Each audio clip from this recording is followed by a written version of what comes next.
try to make this work. My camera battery was not charged, and I was like, you know what, I am not waiting on it to charge, so we're doing this from my phone.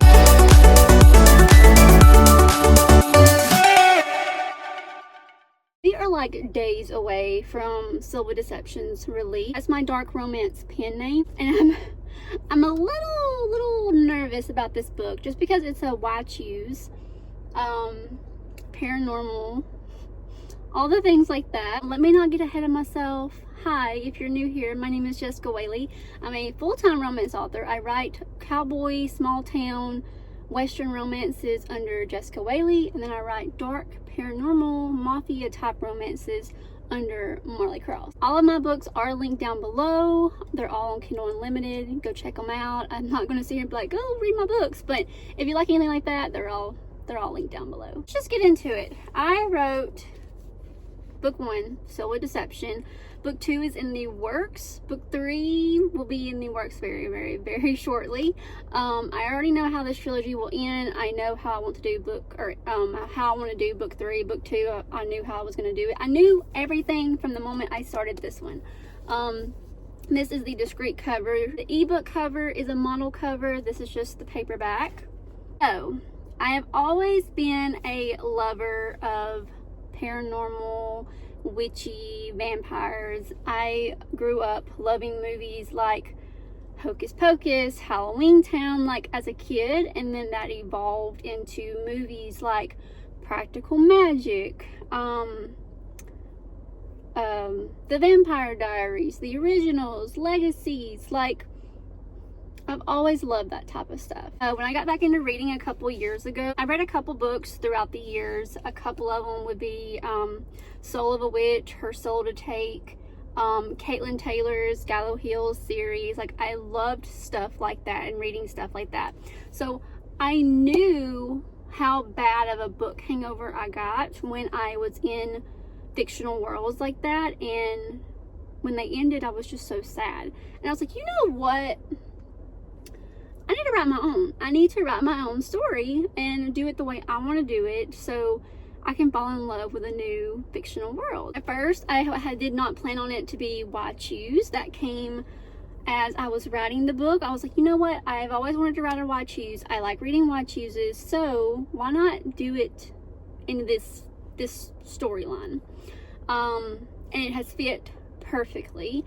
I'm so glad I decided to do that, because at first, Zane and Xander were just best friends, and Zane and Lydia was the couple, and then we changed it and made Xander and Zane and Lydia a couple. I also drew a lot of my inspiration from music like Stevie Nicks. A lot of Stevie Nicks is on my playlist, so and like Fleetwood Mac and all that. Like, I grew up with that type of music, so I knew that's what I wanted the vibe to be for this trilogy. I love in the Vampire Diaries how, you know, Damon and Stefan, they were brothers, but they had different personalities, and that's what I wanted for Zane and Xander. They're not blood brothers, but they are because of the pack, and I wanted their personalities to be different. So I had Zane being the alpha male, and then Xander, I wanted him to be comedy, funny, just an all-around good guy. I wanted this trilogy to be more centered around witches and wolves than I did the vampires. While there is vampire aspects to it, there are some side characters that are vampires. This story really dives into the wolves and the witches, mostly the witches, because I just love stuff like that, so I wanted it to really encompass this story. I think for me, like, some real life aspects to it is like, you know, there's a chapter in the book where Lydia's aunts are like wanting her to trust her intuition, and I think we all have a little bit of that in us as far as trusting our intuition and our gut feelings. I know my gut, she is always right. She has not missed a beat. So I really wanted to encompass that in it. I wanted to encompass the found family, the wondering about her bloodline and how she, you know, what the history of her bloodline is for the school, and the willow trees. I've always loved willow trees, and I've always loved full moons, and I wanted that to be a big deal in this story, not just the first book but throughout the trilogy. There is more to it in book 2 and then book 3, but I love full moons, so I had to, that's where I didn't even have to think of the trilogy name. Lady of the Moon just came to me like that, and I was like, we're gonna use that. So Lady of the Moon trilogy, that's how, I mean, legit, it was like a few seconds. I was thinking about what I wanted to call it and it just popped in. That's why the moon is so big on the cover and why it's so big on the model cover. All 3 books will have a big moon on it. The moon on book 1 will be this color, the moon on book 2 will be orange, and the moon on book 3 will be blood red.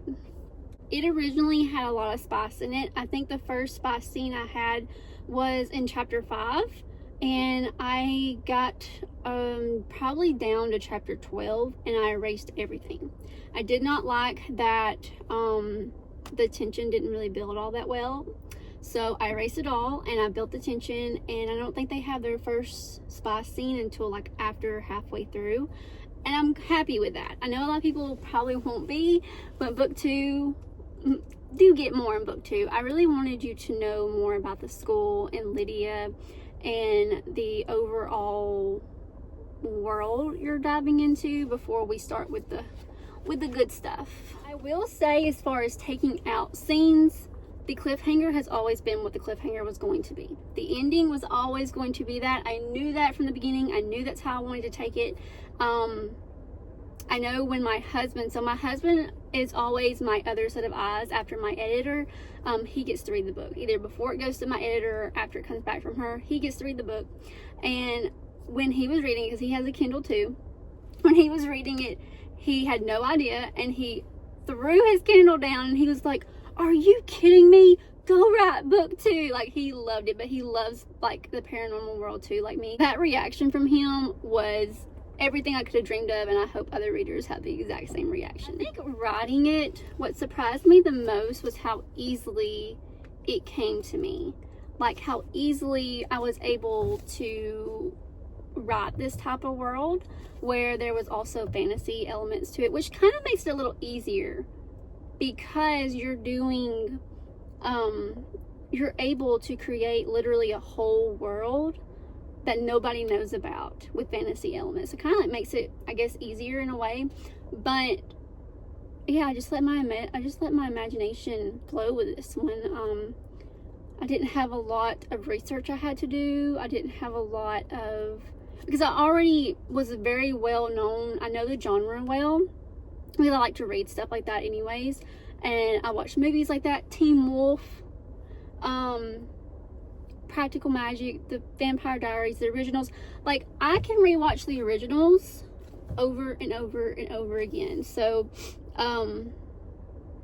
yeah, I love stuff like that. This book means a lot to me just because I wrote a book that I was scared to death to write. I didn't know how the world was going to perceive it.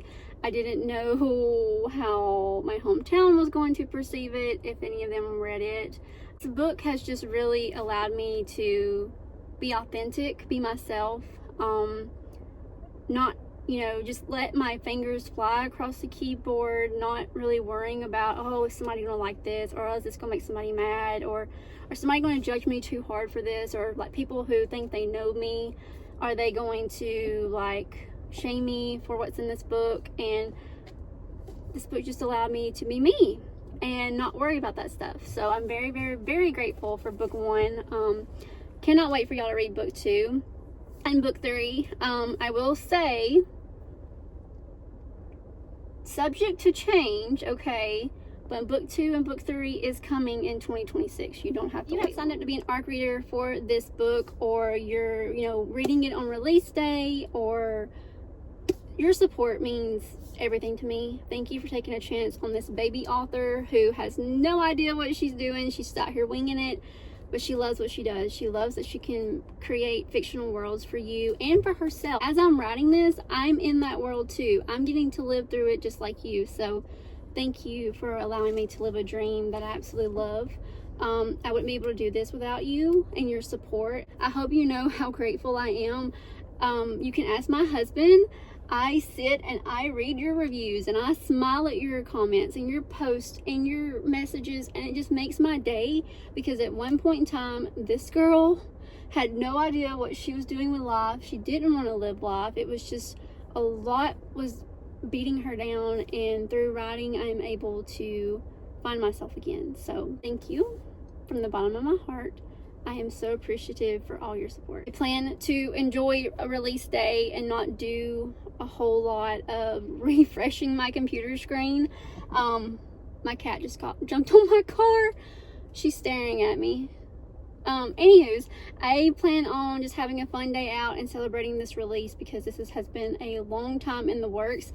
I started writing this book, I think, in March of 2025, so it's been a long time coming. If you ever want to know what delayed gratification looks like, write a book, because you write it so far in advance, and then it goes through all the edits and the processes before it's even allowed out in the world, and just once it's finally out there, it's like, whew, that hard work is done, and it's just grateful is the only way I can describe it. Thank you from the bottom of my heart for taking a chance on me and this book, and I hope you love this trilogy once it's done. Set your clocks for December the 16th. That is when So Deception releases, so just in a couple days, on Tuesday. I will probably be hiding from social media that day, but I will be nervous on that day and anxious, but can't wait to see all of y'all's messages, all of your posts, your reviews, all the things. I'm just so thankful. Like, you have no idea. Thank you for taking a chance on me and allowing me to get to do what I love. I'm gonna end this vlog here. I love you all. And the next vlog will probably be a release day vlog, because I do plan on vlogging that day. So I will see you then. Bye, guys.